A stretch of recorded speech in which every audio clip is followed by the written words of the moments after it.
वैसे तो angle between two lines का टॉपिक हमारे सिलेबस से कटा, बट इसके कुछ एक टॉपिक्स हैं जिसमें हमें इक्वेशन फाइंड आउट करनी है, वो हमें करनी है, तो उसको करते हैं आज हम, और फिर इसके बाद हमारा सिलेबस कंप्लीट हो जाएगा। तो हमारे पास जो हम टॉपिक स्टार्ट कर रहे हैं वो एंगल बिटवीन टू लाइंस है। देखो एंगल बिटवीन टू लाइंस की, दो लाइंस के बीच का अगर मुझे एंगल निकालना हो तो वो हम कैसे निकालते हैं, वो अपने पहले भी पढ़ा हुआ है कि अगर मुझे कोई ए वेक्टर और बी वेक्टर के बीच का एंगल निकालना हो, वैसे A vector dot B vector क्या होता है, magnitude of A vector into magnitude of B vector into में cos थीटा। वैसे अब ऐसे ही करते हैं ना, तो बस cos थीटा किसके इक्वल होगा, A dot B divided by में magnitude of A magnitude of B. ठीक है, अगर मेरे पास ये लाइनें कोई ए और बी की बजाय कोई b1 b2 होती तो बस मैं इसको ऐसे कर देती, magnitude of b1 magnitude of b2 into में cos ऑफ थीटा। तो cos थीटा क्या बनता, b1 vector dot b2 vector divided by magnitude of b1 into में मैग्नीट्यूड ऑफ b2 वेक्टर। ठीक है, ये हमारे पास वेक्टर फॉर्म हो गई। और अगर मुझे कार्टेशियन फॉर्म बतानी है तो b1 b2 की जो डॉट प्रोडक्ट करके आएगा वो रिजल्ट यहाँ पर डिवाइडेड बाय में मैग्नीट्यूड ऑफ b1 जो होगा, और फिर यहाँ पर मैग्नीट्यूड ऑफ b2। ठीक है, इस तरीके से मैं कोई भी दो लाइंस के बीच का एंगल फाइंड आउट कर सकती हूँ। अब अगर देखो, अगर हम बात करें कि अगर ये दो लाइनें एक दूसरे के परपेंडिकुलर हो, अगर कोई दो लाइनें एक दूसरे के परपेंडिकुलर होती है तो हमें पता है कि उनकी डॉट प्रोडक्ट 0 होती है। ठीक है, तो उसमें क्या होगा, b1 डॉट b2 क्या होगा, 0। अगर कोई दो लाइनें एक दूसरे के पैरेलल हो तो उनके जो डायरेक्शन रेशियोज जो होंगे वो एक दूसरे के क्या होंगे, कुछ स्केलर मल्टीपल। बस वही चीजें हमें करनी है। फिर उसके बाद हमें करना है length of perpendicular from A point two A line. अगर मुझे लेंथ ऑफ परपेंडिकुलर बतानी हो from A point two A line, कि एक पॉइंट से मुझे ये लेंथ ऑफ परपेंडिकुलर बताना है, यानी कि ये लेंथ बतानी है एक लाइन तक। मतलब मुझे एक लाइन दे रखी होगी और एक ये पॉइंट दे रखा होगा और मुझे क्या बताना होगा, ये लेंथ ऑफ परपेंडिकुलर बताना होगा। अब देखो ये लाइन है तो इसका कोई एक पासिंग पॉइंट होएगा ए वेक्टर, इसके खुद के कोई डायरेक्शन रेशियोज भी होंगे ऐसे कुछ। ठीक है, तो एक मुझे इसका कोई पासिंग पॉइंट बताएगा, उस पासिंग पॉइंट को मैं कुछ जनरली यहाँ पर ले लूंगी, जिसको मैं मान कर लूंगी कि ये किसी ए वेक्टर का काम कर रहा है। जिस पॉइंट P को मुझे फाइंड आउट करना होगा, इसके जो वेक्टर फॉर्म होगी उसको मैं कोई क्या मान लूंगी, P वेक्टर टाइप से। तो इन दोनों को मिला लो, और अगर मुझे ये परपेंडिकुलर डिस्टेंस कोई Pn फाइंड आउट करना है तो वो मेरे पास तरीका होगा Pn is equals to P vector minus में लिखा जाएगा ये वाला A वेक्टर जो ये गिवन पॉइंट रहेगा हमारे पास, और फिर इसके इनटू में क्या आएगा, B वेक्टर डिवाइडेड बाय में मैग्नीट्यूड ऑफ B वेक्टर। ठीक है, ये इसको फाइंड आउट करने का तरीका होगा।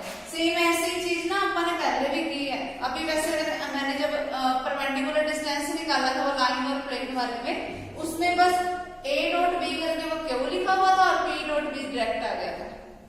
a डॉट n लिखा था ना अपन, वैसे फॉर्म है ये।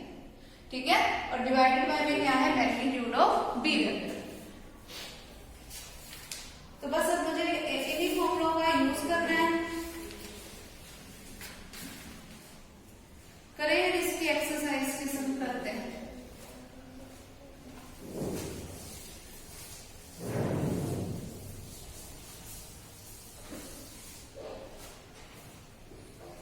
देखो इसके पहले जो 3 सम है वो तो है out of syllabus, 3 sum out of syllabus है, क्योंकि वो उन तीनों सम्स में मुझे एंगल फाइंड आउट करना है। ठीक है, उसके बाद जो 4th सम है वहां से हम स्टार्टिंग करते हैं इसकी। देखो 4th सम क्या है, ध्यान से देखना। देखो सबसे पहले find the perpendicular distance from the points to the given line. कि कोई एक पॉइंट है, ये जो पॉइंट है ये है मेरे पास 2 1 3। इस 2 1 3 से किसी एक एक्स एक्सिस के ऊपर का मुझे जो डिस्टेंस है वो फाइंड आउट करना है। अब देखो मुझे ये गिवन है कि ये एक्स एक्सिस है, गिवन है ना, ये एक्स एक्सिस है। अब एक्स एक्सिस पे हमें पता है कि वाई और जेड क्या होंगे, 0।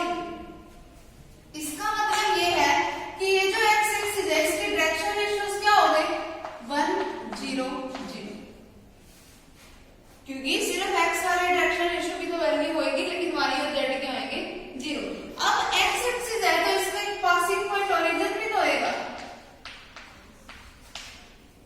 एक्स एक्सिस है तो X axis, Y axis, Z axis सारी की सारी मिलती कहां पे, ओरिजिन पे आके मिलती है ना। इट मींस इस एक्स एक्सिस का एक पासिंग पॉइंट ओरिजिन भी मुझे पता है। अब ये मेरे पास किसी टी वेक्टर का काम कर रहा है, ये मेरे पास है कोई ए वेक्टर और ये मेरे पास है कोई बी वेक्टर।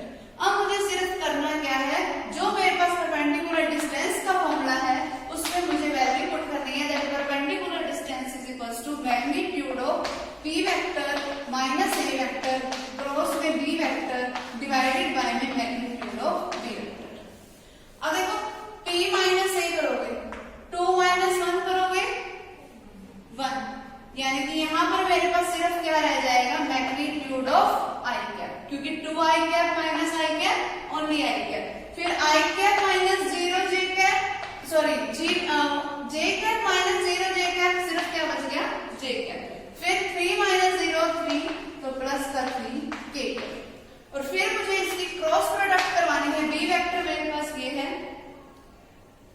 उल्टा लिख दिया क्या, ए वेक्टर देखो हमारे पास यहाँ 0 है, ठीक है, तो वो आएगा क्रॉस में बी वेक्टर जो कि क्या है हमारे पास आई plus 0 J plus 0 K cap divided by में magnitude of B vector. B vector अगर मेरे पास तो ये है, इसका मैग्नीट्यूड क्या आएगा, 1 का स्क्वायर प्लस 0 का स्क्वायर प्लस 0 का स्क्वायर। अब इसकी क्रॉस प्रोडक्ट करो, क्रॉस प्रोडक्ट हमें करनी आती है, आई कैप जे कैप के कैप लिखा जाएगा पहले, फिर फर्स्ट वाले के एलिमेंट्स क्या है 2 1 3, फिर सेकंड वाले के एलिमेंट क्या है 1 0 0। सॉल्व करोगे क्या आएगा, आई कैप इनटू में, इसको छोड़ दो इसको छोड़ दो, क्या बचेगा 0 माइनस 0 0, फिर माइनस का जे कैप, इसको छोड़ेंगे तो 0 माइनस में 3, यानी कि माइनस का 3 में डायरेक्ट लिख दूं, फिर प्लस का के कैप इनटू में 0 माइनस में 1 माइनस, ठीक है।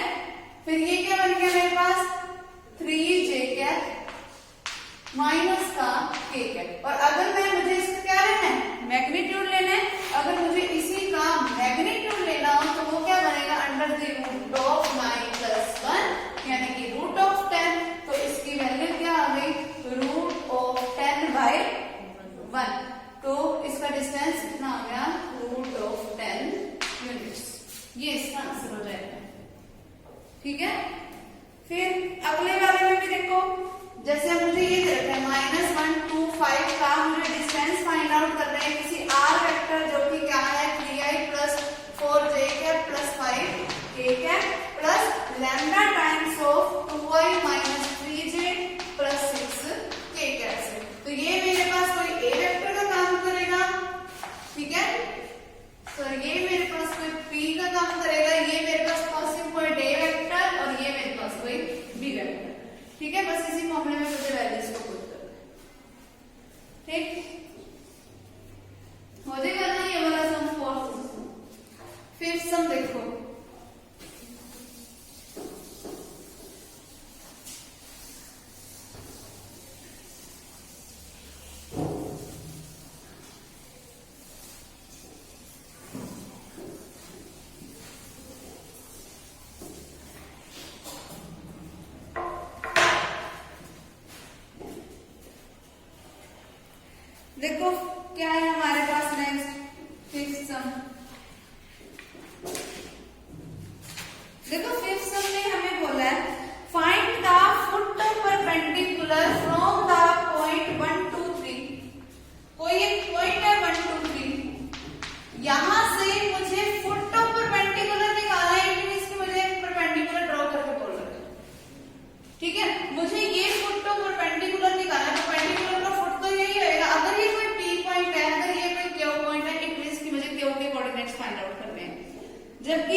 ठीक है। अब मान लो कि ये सारे के सारे कोऑर्डिनेट्स किसके हैं, इस क्यू पॉइंट, क्योंकि क्यू पॉइंट इसी लाइन के ऊपर है, तो यानी कि ये कोऑर्डिनेट्स किसी जनरली किसी क्यू पॉइंट के होंगे कि लैम्डा की कोई एक ऐसी वैल्यू एग्जिस्ट करेगी जिससे मुझे कोई एक क्यू पॉइंट मिल जाएगा, ठीक है। तो मैंने ये कोई क्यू पॉइंट ले लिया। अब अगर मैं निकालूं P Q vector, P Q vector कैसे निकलेगा, जब इस क्यू में से माइनस करोगे इस पी वाले को, यानी कि 3 लैम्डा प्लस 6 में से माइनस किसको करोगे, 1 को, तो वो क्या बनेगा 3 लैम्डा प्लस 5 इंटू में आई कैप। फिर 2 लैम्डा प्लस 7 में से माइनस करोगे इस 2 को, तो क्या बनेगा 2 लैम्डा प्लस 5 इंटू में जे कैप, प्लस माइनस का 2 लैम्डा प्लस 7 में से माइनस करोगे 3 को, तो क्या रहेगा माइनस का 2 लैम्डा प्लस का 4 इंटू में के कैप। पी क्यू वेक्टर आ गया। अब ये जो मेरे पास ये लाइन है, मान लो ये कोई एपी लाइन है जिसके डायरेक्शन रेशियोज क्या है 3, 2 और -2 है ना। अब देखो ये पी क्यू लाइन परपेंडिकुलर किसके, इस लाइन के, अगर कोई एक लाइन दूसरे लाइन की परपेंडिकुलर हो तो उनके डायरेक्शन रेशियोज की डॉट प्रोडक्ट 0 के इक्वल होती है। इस पी क्यू वेक्टर के डायरेक्शन रेशियोज मैंने ये निकाले, इसकी डॉट प्रोडक्ट 3, 2 और -2 के साथ क्या आएगी 0। इसका मतलब 3 की मल्टीप्लिकेशन 3 लैम्डा प्लस 5 के साथ, फिर इस 2 की मल्टीप्लिकेशन 2 लैम्डा प्लस 5 के साथ, और इस -2 की मल्टीप्लिकेशन -2 लैम्डा प्लस 4 के साथ इज इक्वल्स टू 0। मल्टीप्लाई करो, क्या बना 9 lambda plus 15 plus 4 lambda plus 10 plus 4 lambda minus 8 is equals to 0। इसको सॉल्व करेंगे, वैल्यू किसकी आ जाएगी लैम्डा की, लैम्डा की जो वैल्यू आएगी वो यहाँ पर पुट कर देना, मेरे पास क्यू पॉइंट आ जाएगा, यही मुझे निकालना था। आगे समझ, ठीक है। ये यहां से आ जाएगा हमारे पास फुट ऑफ द परपेंडिकुलर, ऐसे सम हमने पहले भी किए। अगला देखोगे 6 sum, find the foot of the perpendicular, same की सेम है इसको सम।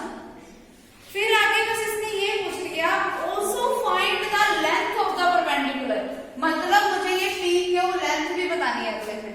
देखो अगर मेरे पास पी पॉइंट गिवन है, क्यू पॉइंट में ऐसे निकालूंगी तो सिर्फ मुझे पी और क्यू पे डिस्टेंस फॉर्मूला लगाना है लेंथ निकालने के लिए, हो जाएगा, बस यही करना है। अगला देखो 7 sum, find the coordinates of the foot of the perpendicular, draw from the point 1 to 1। कोई एक पॉइंट है 1 to 1, यहां से मुझे कोई foot of the perpendicular find out करना है, यानी कि इस क्यू पॉइंट्स के कोऑर्डिनेट्स को मुझे फाइंड आउट करना है। जब मेरे पास दे क्या रखा है कि ये जो लाइन है, ये वाली लाइन वो बी और सी पॉइंट्स को मिला के बनी है। बी और सी पॉइंट्स कौन कौन से हैं, एक पॉइंट है 1, 4, 6 और सी पॉइंट है मेरे पास 5, 4, 4, ठीक है। सीधी सी बात है, ये पॉइंट मुझे दे रखा है, अगर मुझे इस लाइन की इक्वेशन पता चल गई फिर तो मैं यही मेथड यूज करके अपना निकाल सकती हूँ। तो अगर मेरे पास किसी लाइन के लिए 2 पॉइंट होता है तो मैं उस लाइन की इक्वेशन निकाल सकती हूँ, क्या, कैसे, x माइनस x1 क्या है 1 डिवाइडेड बाय में x2 माइनस x1, यही होता तरीका किसी लाइन की इक्वेशन निकालने का, यानी कि 5 माइनस 1 यानी कि 4, क्या बनेगा is equals to y minus y1 divided by y2 minus y1 0। इससे कंफ्यूज मत हो जाना कि ये इनफाइनाइट बन गया, बस ये लैम्डा के साथ उधर जाके मल्टीप्लाइड होते टाइम वो 0 बन जाएगा बस, ठीक है। Is equals to z minus 6 upon 4 minus 6 यानी कि माइनस का, ठीक है। अब बिल्कुल सेम ऐसा समझना है, ठीक है। और यहां से मेरे पास वैल्यू किसकी आ जाएगी क्यू, क्लियर। और मुझे foot of perpendicular he find out करना था, और अगर मुझे लेंथ ऑफ परपेंडिकुलर भी निकालने को बोल देता तो बस मेरे पास ये वाला पॉइंट पता था, इसके मैंने कोऑर्डिनेट्स निकाल लिए, फिर मैं डिस्टेंस फॉर्मूला लगा देती बस, ठीक है। अगला देखो 8 सम,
प्लस 4 लैम्डा माइनस 7 की मल्टीप्लीकेशन 4 के साथ प्लस माइनस का 9 लैम्डा प्लस 7 की मल्टीप्लीकेशन इस माइनस के 9 के साथ इज इक्वल्स टू 0। यहाँ से वैल्यू आ जाएगी लैम्डा की।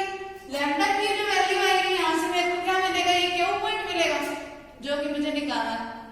फिर उसके बाद उसने पूछा मुझे परपेंडिकुलर डिस्टेंस निकालना है, तो पी पॉइंट पता है, क्यू पॉइंट पता है, डिस्टेंस फॉर्मूला लगा देंगे, हमारे पास परपेंडिकुलर डिस्टेंस आ जाएगा। फिर लेकिन अब इसने एक चीज और पूछी है कि मुझे इक्वेशन ऑफ पी क्यू कोई बतानी है। देखो क्योंकि मुझे पी पॉइंट पता है, क्यू पॉइंट अभी आ जाएगा मेरे पास। फिर अगर मुझे किसी एक लाइन की इक्वेशन बतानी है, जब मुझे 2 पॉइंट पता हो तो तरीका पता है ना हमें, x minus x1 by x2 minus x1, y minus y1 by y2 minus y1, z minus z1 by z2 minus z1। ठीक है, ये मेरे पास कोई x1 y1 z1 का काम करेगा, ये जो पॉइंट होएगा वो x2 y2 z2। इस लाइन की क्या आ जाएगी इक्वेशन। आगे समझ। अगला देखो,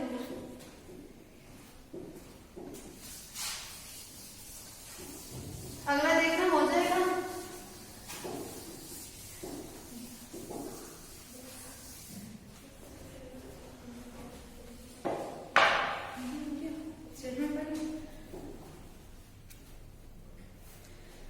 Find the equation of a line passing through the points A and B।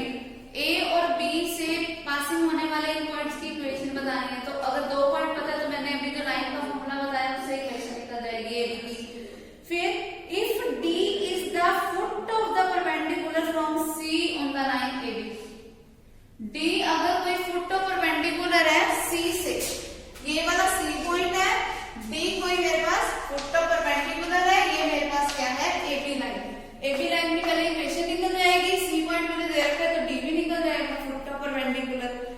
बस फिर ये निकालना। फिर उसने बोला find the equation of the line CD। C given है, D अभी मैं निकाल लूंगी, तो मेरे पास किसी एक लाइन की इक्वेशन यूजिंग 2 पॉइंट्स मुझे निकालनी आती है। ठीक है, अगला देखो, find the image of the point 3 5 3। कोई एक पॉइंट है 3 5 3, मान लो ये कोई पॉइंट P है, ये कोई लाइन मेरे पास AB है, ये कोई पॉइंट है Q, और इमेज निकालनी है ये अप टू कोई पॉइंट P डैश। मुझे ये P डैश इमेज निकालनी है।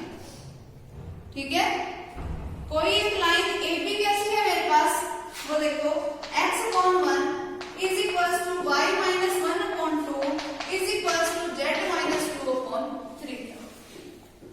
ऐसे पहले किया हुआ है ना अपन ने। इमेज मैंने तुम्हें पहले बताया था कि इमेज क्या होता है कि सेंटर वाला जो पॉइंट है उससे सेम डिस्टेंस पे होती है। इसका मतलब क्यू पॉइंट क्या काम करेगा, P और P डैश के मिड पॉइंट का काम करेगा। हमारे पास अगर कोई एक लाइन मुझे दे रखी है तो मुझे क्यू तक तो निकालना आता है।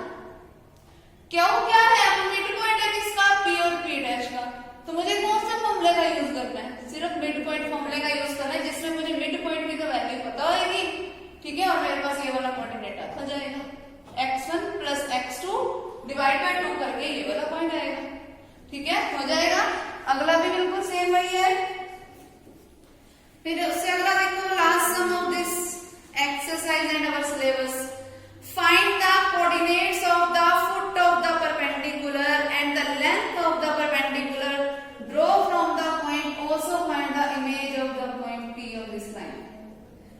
सेम है, ठीक है, होगी एक्सरसाइज। चलो ठीक है, हमारा सिलेबस भी कंप्लीट।